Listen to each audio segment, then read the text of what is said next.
Saludos, licenciado Oswaldo Ernesto Feucier Ayala. Mi nombre es Sebastián Andrés Gálvez Velázquez. Mi tema de proyecto de investigación fue el pluralismo jurídico nacional, los factores sociojurídicos en la coexistencia entre el sistema normativo estatal y los sistemas normativos de los pueblos indígenas en El Salvador. Y bueno, como una de las indicaciones que se nos ha dado para el desarrollo de este video explicativo fue abundar o detallar las razones por las cuales se formuló este tema, me veo la necesidad de hablar sobre los factores sociales y jurídicos que evidentemente se tratarán en este video. Quisiera recalcar que los factores sociales y jurídicos también serán en la naturaleza tanto física, práctica como intelectual de la sociedad de El Salvador. Sí, como puntos críticos para el desarrollo de este tema, por ejemplo, procesos de invisibilización, con lo cual pretendo referirme al aspecto voluntario como involuntario de esta invisibilización evidente que sufren los pueblos indígenas, ya sea por abogados o entidades gubernamentales que atentan contra los derechos de este sector que conforman la parte de menos población en el país, es decir, una minoría, como al aspecto involuntario al hacer hincapié en la mentalidad tan pobre que tanto abogados como estudiantes de derecho mantienen sobre los pueblos indígenas, ya sea porque no es un tema que se le dé mucha importancia, porque realmente no nos interesa, etc. Ahora, en el aspecto estrictamente jurídico, quisiera también referirme a la filosofía detrás de todo esto. Me llamó mucho la atención para el desarrollo de este tema la filosofía que mantiene el derecho en la axiología de la misma, es decir, los principios o máximas filosóficas que todo abogado estudia,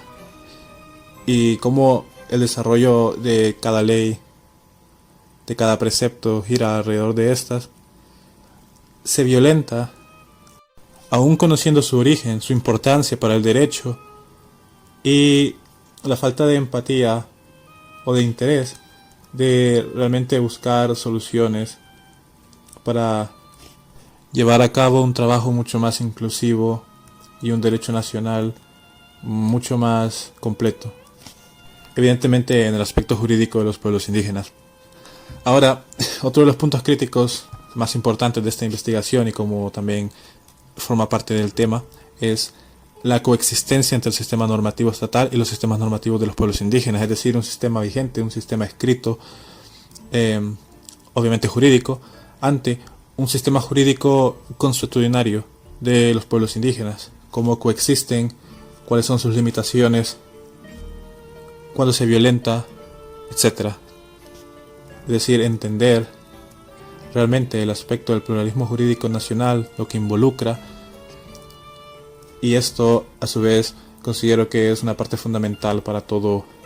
estudiante de derecho. Ahora, como segundo punto está el desarrollo del planteamiento del problema con todos sus elementos y la hipótesis, recalcando el aspecto general de este y su importancia para el desarrollo de dicha investigación. Y bueno, mi planteamiento del problema consiste en un enunciado, preguntas derivadas del mismo, objetivos y la hipótesis. Ahora, como enunciado del problema, he formulado lo siguiente. La idea de un monismo jurídico en la mentalidad de los estudiantes de derecho, juristas y en sí personas de diferentes profesiones conlleva inconscientemente un proceso pasivo de invisibilización hacia aquellos que afecta dicha idea en la sociedad. No es inusual cohabitar en un mismo territorio con personas de diferente cultura u origen étnico, ya sea en El Salvador como en muchos otros países del mundo. Sin embargo, tan pronto se pretende adentrar en el tema de sus derechos, su territorio, estructuración sociopolítica y su cultura, es interesante y a la vez es un tema preocupante la desinformación al respecto sobre la situación de las distintas comunidades indígenas en el país y su identidad sociojurídica. Inevitablemente surgen las preguntas para cualquier interesado en el tema del derecho y la sociología sobre cómo coexisten determinados sistemas normativos en un mismo territorio, la naturaleza del tejido sociopolítico indígena nacional y la influencia de procesos sociológicos a nivel nacional e internacional en el derecho vigente desde la perspectiva estatal de lo jurídico. Estos temas son los que conforman los puntos críticos o de enfoque de la presente investigación. Ahora, a través del enunciado de mi problema, he derivado 3 preguntas que me parecen esenciales para el desarrollo de esta investigación o el propósito de la misma. La primera pregunta es, según las características de la política y el derecho nacional e indígena, ¿cuáles son los rasgos que evidencian un pluralismo jurídico nacional, motivado por la sensación de que no muchas personas conocen sobre el tema del pluralismo jurídico nacional, cómo funciona o si existe en el país? El segundo punto o la segunda pregunta es, ¿cuál es la incidencia de factores sociológicos y antropológicos que conducen hacia una transformación jurídica? Y con la segunda pregunta me quiero referir a los convencionalismos sociales, cómo los convencionalismos sociales conforman una etapa embrionaria para el derecho consuetudinario y cómo dicho derecho consuetudinario tiene tal influencia ante el derecho vigente escrito que conducen hacia una transformación jurídica tanto nacional como internacional. Y esta pregunta a su vez me parece una muy buena oportunidad para introducirme en el trasfondo teórico de uno de los puntos críticos de un pluralismo entre pueblos indígenas y el sistema normativo estatal. Y con esto me quiero referir a la naturaleza de ambos derechos, consuetudinario y escrito. Es decir, quisiera involucrarme en el aspecto inicial del derecho consuetudinario, es decir, aquel donde a uno se le ha dado a través de una ley de derecho escrito esa validez, esa pretensión de validez, ante la cual incluso el Estado puede ejercer coactivamente su poder, para obviamente la defensa de este derecho, que forma parte del pueblo indígena. Y esto a su vez involucra hablar sobre la influencia del derecho consuetudinario, que es evidente a través de también los tipos de derecho consuetudinario teórico que se han escrito por las evidencias históricas de dicha presión por parte del derecho consuetudinario. Por ejemplo, el delegante, el delegado y el derogatorio. Con propósito de esclarecer cómo dicha presión conlleva una batalla para una transformación jurídica hacia una resolución favorable con respecto a estas minorías. Ahora, como pregunta número 3, he descrito lo siguiente. Considerando el contenido del derecho nacional e internacional, ¿cuál es la actual condición jurídica de los pueblos indígenas en El Salvador? Esta pregunta nace motivado a esclarecer esa regulación en la ley por parte del gobierno hacia la defensa de los pueblos indígenas. Si se está haciendo, si no se está haciendo, si existe un estado violatorio del derecho, etc. Ahora, me ha parecido fundamental involucrar el contenido del derecho internacional, ya que el derecho internacional ha acentuado las pautas por las cuales los diferentes países deben llevar a cabo este problema de los pueblos indígenas y su regulación jurídica. Además de, obviamente, acentuar los factores sociales y jurídicos en la identidad de estos miembros del sector indígena del país. Ahora, antes de pasar a la elaboración de la hipótesis, me gustaría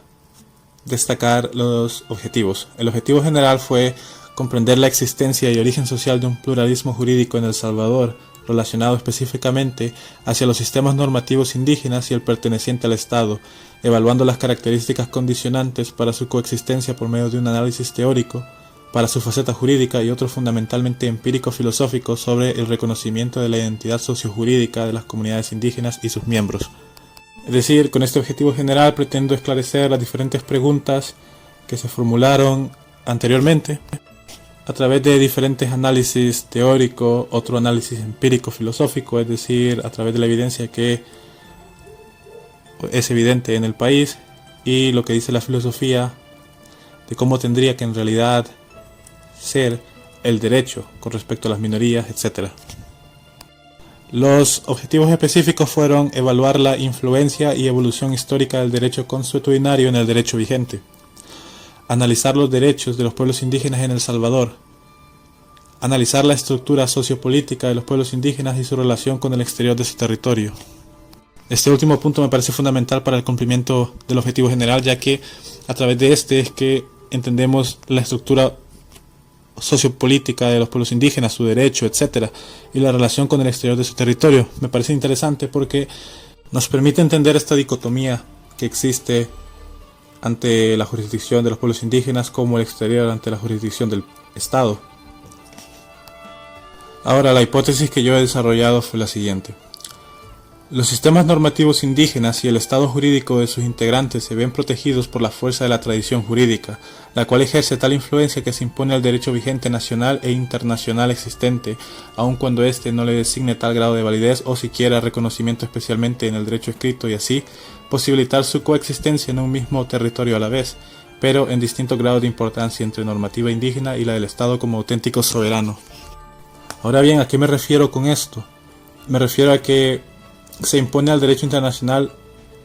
y al derecho nacional en el sentido de que esta fuerza que nace del sentimiento jurídico de la población siempre será más fuerte que cualquier derecho que haya sido formulado arbitrariamente, ¿sí? Es decir, el derecho se basa siempre en los miembros de la sociedad, es para ellos, para un control del comportamiento de estos que fomente la paz, la equidad, etc., la justicia en todo sentido. Pero claro, el derecho usualmente no se formula arbitrariamente,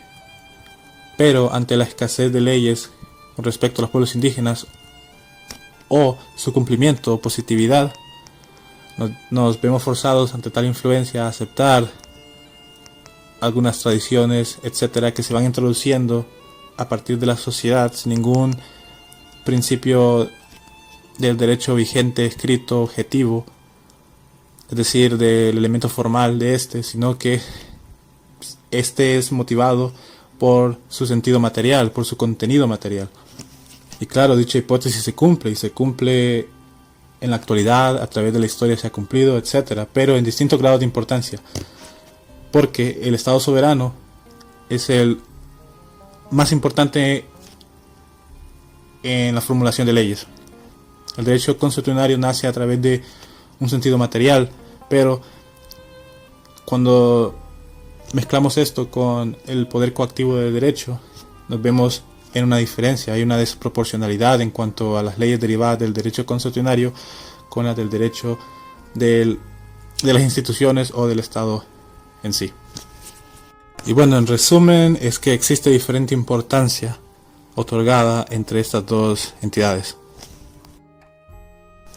Ahora, como tercer punto o indicación para el desarrollo de este video, está el de explicar la justificación, las razones puntuales por las cuales es importante este proyecto. Ahora,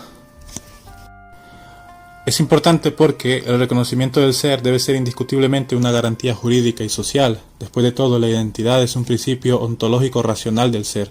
que al verse en una postura jurídicamente ambigua, crea un sentimiento de no pertenencia en una sociedad. Esto, especialmente para la filosofía jurídica, presenta una faceta crítica para la axiología elemental del derecho.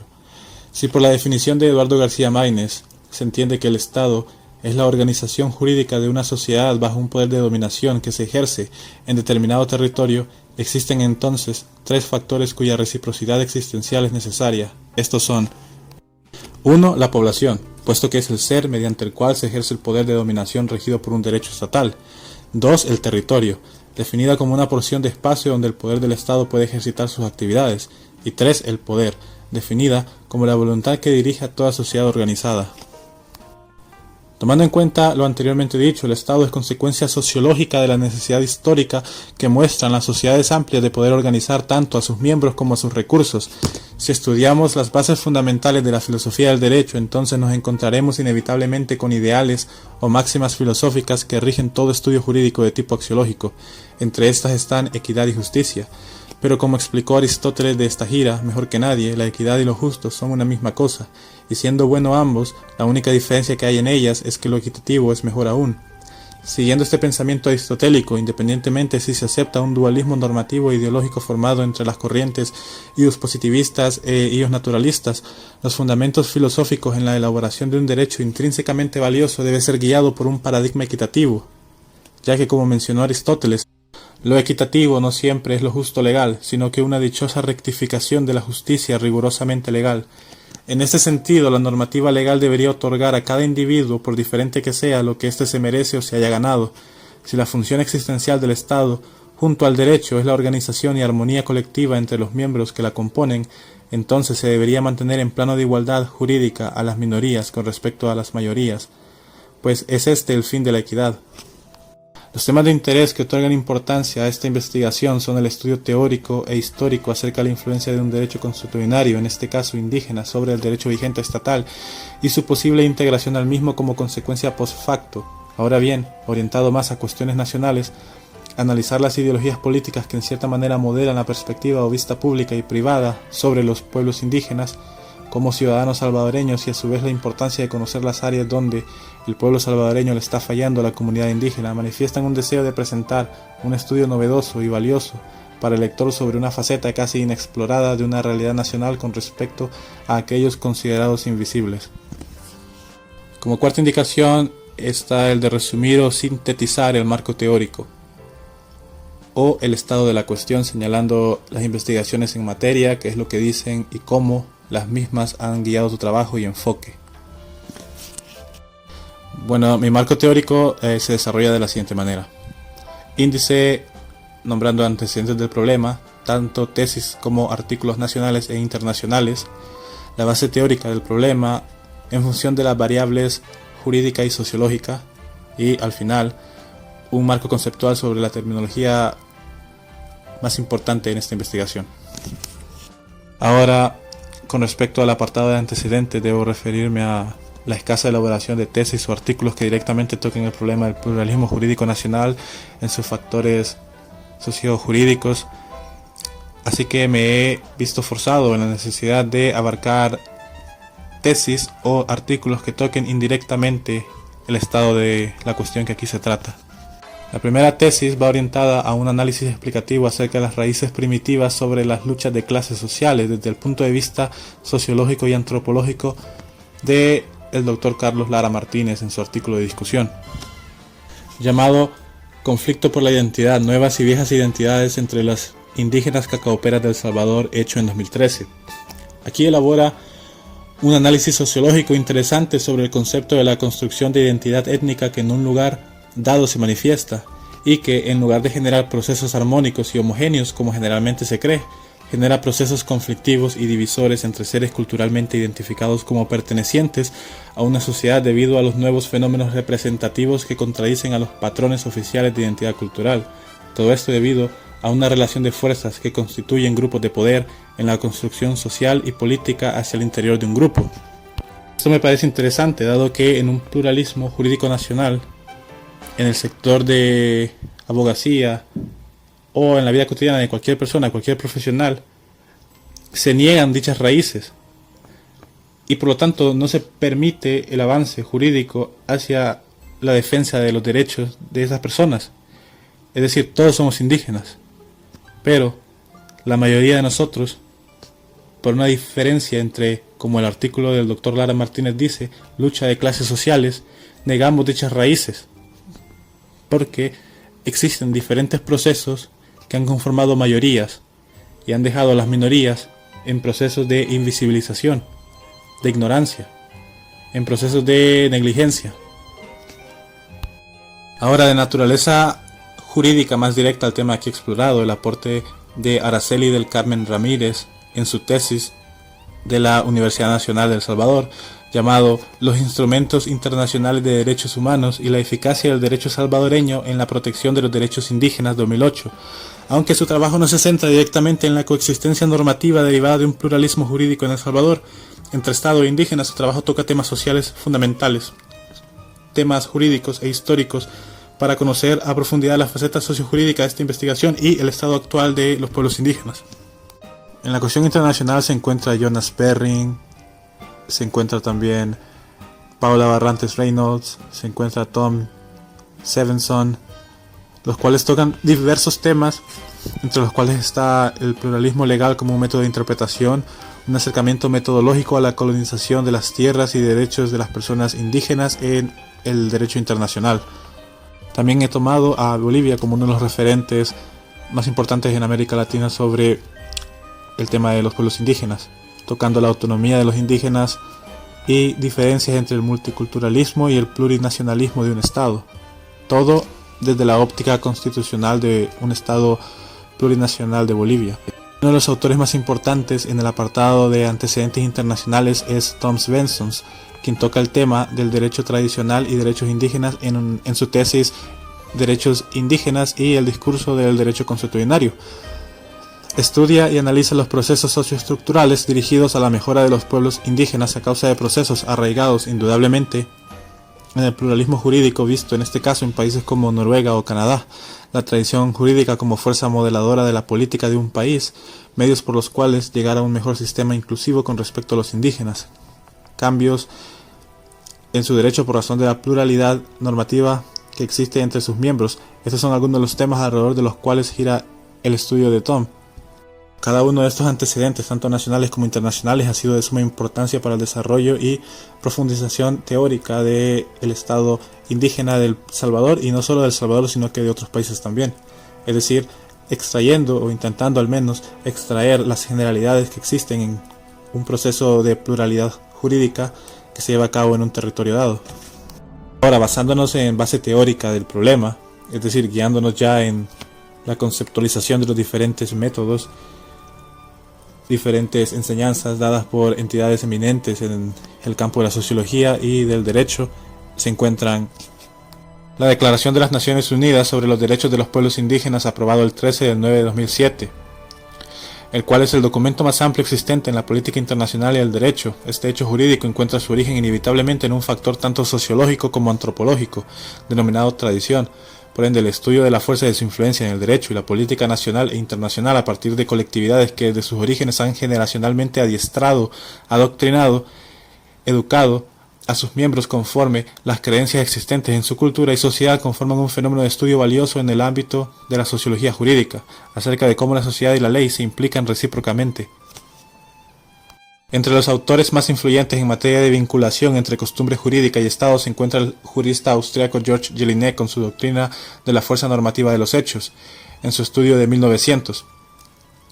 En su obra, el autor teoriza sobre la dicotomía natural del Estado, primeramente como ente histórico incapaz de crear al derecho, sino que sirve más bien como fundamento existencial del mismo, y a su vez, el Estado es consecuencia social e institución jurídica por ser su mismo contenido normativo precedido por el ser, es decir que del hecho o lo real deriva lo normativo.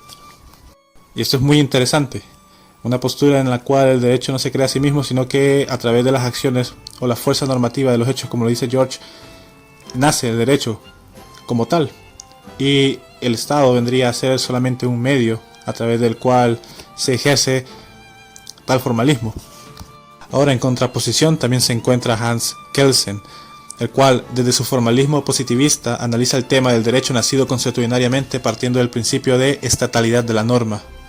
En su estudio de 1911, en su obra el autor manifiesta la imposibilidad de que el derecho consuetudinario nazca sin el reconocimiento estatal, debido a que la obligatoriedad de la norma solo es engendrada cuando ésta representa la voluntad del Estado. En oposición a Kelsen surge el jurista suizo August Simonius, donde en su estudio ¿Cuáles son las causas de la autoridad del derecho? Sostiene que la costumbre jurídica puede ser formada independientemente de la intervención estatal o judicial, tan solo con la concurrencia de la inveterata consuetudo y la opinio juris seu necessatis, es decir, el elemento objetivo y subjetivo del derecho consuetudinario. Esta base teórica de ambos intelectuales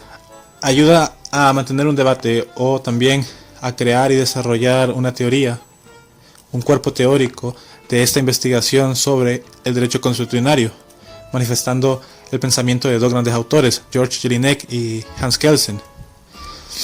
donde indudablemente desde la perspectiva jurídica y también desde la perspectiva histórica e empírica, el derecho consuetudinario tiene relevancia fundamental, es decir, independientemente de la concepción que diversos autores le den a la validez del derecho consuetudinario, no es una mentira el decir que el derecho consuetudinario ejerce fuerza aun cuando la presión se encuentra en contra de este. Por lo que, en el sentido de esta investigación, George Jelinek dio una vista más adecuada, más formal, en el sentido de verdad, con respecto al Estado y el derecho consuetudinario y estos choques jurídicos que se dan entre ambos fenómenos. Ante la negación, marginación y no reconocimiento de los pueblos indígenas, me llama mucho la atención la lucha de clases y los principios materialistas del marxismo, el cual se refiere a que desde el punto de vista marxismo las clases sociales se han conformado históricamente a partir del momento en que apareció la división del trabajo y el modelo de la propiedad privada. La tensión entre propietarios y no propietarios o denominadores y fuerza productiva da origen a lucha de clases, es decir, que las personas se adecúan a diferentes procesos económicos, culturales, sociales, donde la aceptación de la mayoría sea el principal foco de atención y de interés para los individuos. Y esto no es algo moderno, sino que se ha dado y se da siempre en todas las sociedades. Las personas compiten para tener más que otros y no quedar en el olvido como una postura de vulnerabilidad y negativa para los seres humanos. Por eso es que la negación, la marginación y el no reconocimiento o falta de atención a este problema se da tanto en los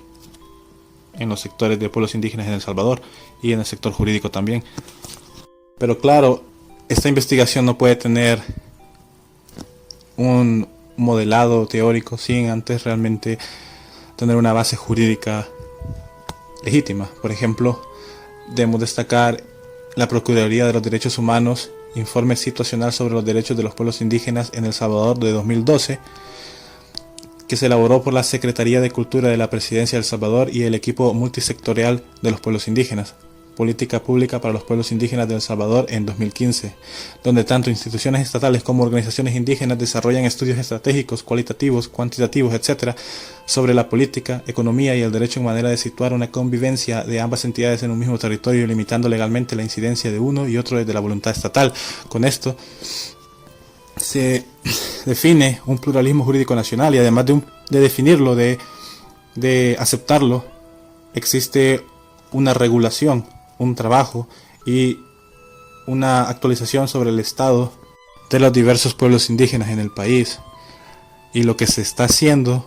para llevar a cabo un proceso más armónico entre el Estado y estas minorías. Ahora, como última indicación, abordar la metodología de la investigación. Como diseño de la investigación, dado que el objetivo general expuesto anteriormente tratará sobre la comprensión de un pluralismo jurídico nacional relativo al pluriculturalismo y sus factores sociojurídicos incidentes en este fenómeno político-jurídico. Se tomará en cuenta el proceso evolutivo constituyente de varios procesos emergentes en derecho interno e internacional sobre dicha temática. Por ende, este proyecto tendrá un diseño no experimental de tipo longitudinal o evolutivo. La definición de este tipo de diseño es aquella que se realiza sin manipular las variables. Lo que se aplica en este tipo de investigación es la observancia y posterior análisis de fenómenos tal y como se dan en contexto natural. Ahora, el enfoque de la investigación será de tipo cualitativo, ya que, dado que se pretende entender y por lo tanto verificar la hipótesis en lugar de comprobarla per se, así como los objetivos previamente definidos, esta investigación tendrá un planteamiento cualitativo. La definición que aquí compete es la siguiente.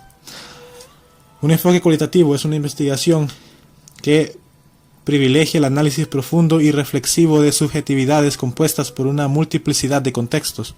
Ahora, los diversos métodos y técnicas que se utilizarán, dado que la presente investigación se realizará con un acercamiento teórico y filosófico sobre la investigación documental de la temática antes definida, se emplearán el método de síntesis bibliográfica, técnica de sistematización bibliográfica, instrumento será fichas de trabajo bibliográfico, ya que será una confrontación puramente teórica.